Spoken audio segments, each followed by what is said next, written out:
A solid start, but too many mistakes doomed the Bengals in another preseason loss. Mike Petraglia inside Soldier Field. Here on Saturday afternoon, the Bengals beaten up 27-3 by the Chicago Bears. They're now 0-2 in the preseason.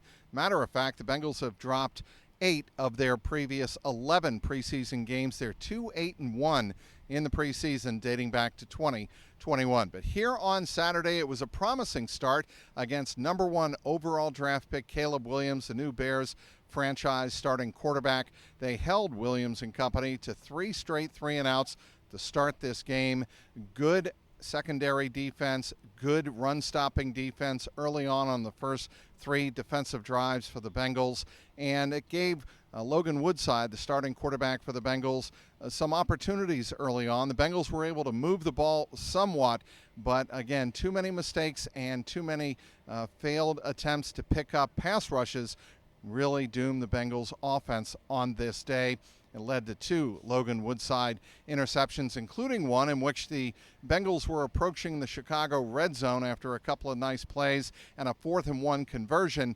But again, a pressure on Woodside led to a tip pass and an interception at the 16-yard line, and that drive ended right there. About the only positive offensively for the Bengals was at the end of the first half when they went down the field and got into scoring position, and it was Evan McPherson, the newly minted Evan McPherson, connecting on a 54-yard field goal in some rain conditions, and it was good to see that after the rain that the Bengals experienced here on Thursday. They were able to apply some of that here on Saturday afternoon. As you can see behind me, the weather changed quite a bit throughout the afternoon.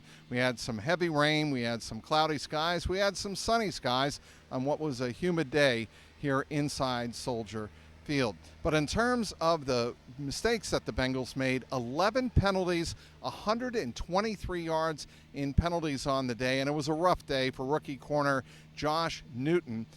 He committed a pass interference penalty of 42 yards when he grabbed former Bearcat wide receiver Tyler Scott by the neck, tugged at him a little bit. It was clearly a penalty. That was a 42-yard penalty down the field. But again, the Bengals defense rose to the occasion in that instance, holding to a Cairo Santos 37-yard field goal, and it was 3-0 at that point. But on the next drive, it was Caleb Williams over Josh Newton connecting with Rome Odunze for 42 yards down the left sideline.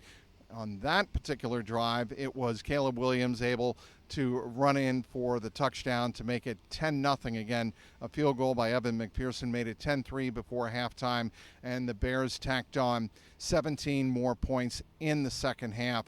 A tough day for Josh Newton, but after the game he said, look, I had an up and down day. There's a lot to grow on from what I went through here.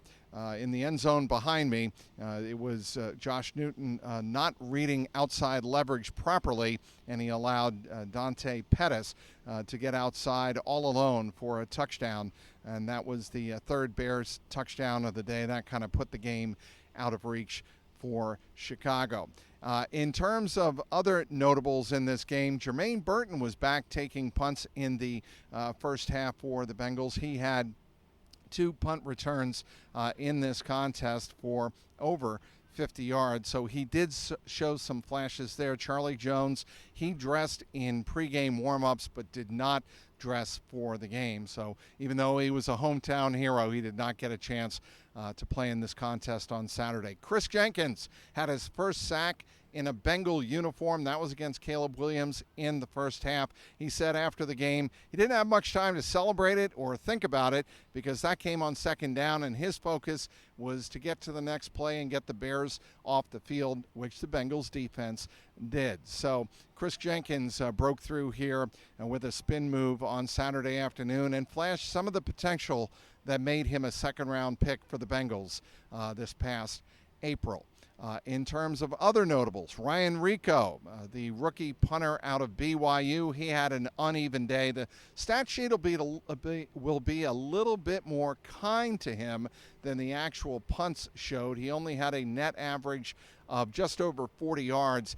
His best punt of the day came right behind me in the back of the end zone where he got off a 53-yard punt, and Bengals special teams held the Chicago Bears to a -3 return. So that was a net 56. But Ryan Rico had a couple of punts of under 40 yards in this game, and certainly the Bengals will like to see that improve if he is going to challenge the injured Brad Robbins for the starting punt job here on the 2024 Cincinnati Bengals. After the game, really, Zach Taylor said it's all about improving upon and correcting the mistakes that were made. 11 penalties, 123 yards. You're not going to win many games, preseason, regular season, or postseason, playing that kind of football. Bengals are off on Sunday. They'll be back on the practice field on Monday. Joint practice with the Colts on Tuesday, and the final preseason game next Thursday night at Paycor Stadium against the Indianapolis Colts. We'll have you covered, as always, on clnscincy.com. Be sure to follow me on the X, @Trags, TRAGS, and, of course, my YouTube channel, youtube.com/@JungleRoarPod. The final again inside Soldier Field. The Bears 27, the Bengals 3. Mike Petraglia, CLNS Media.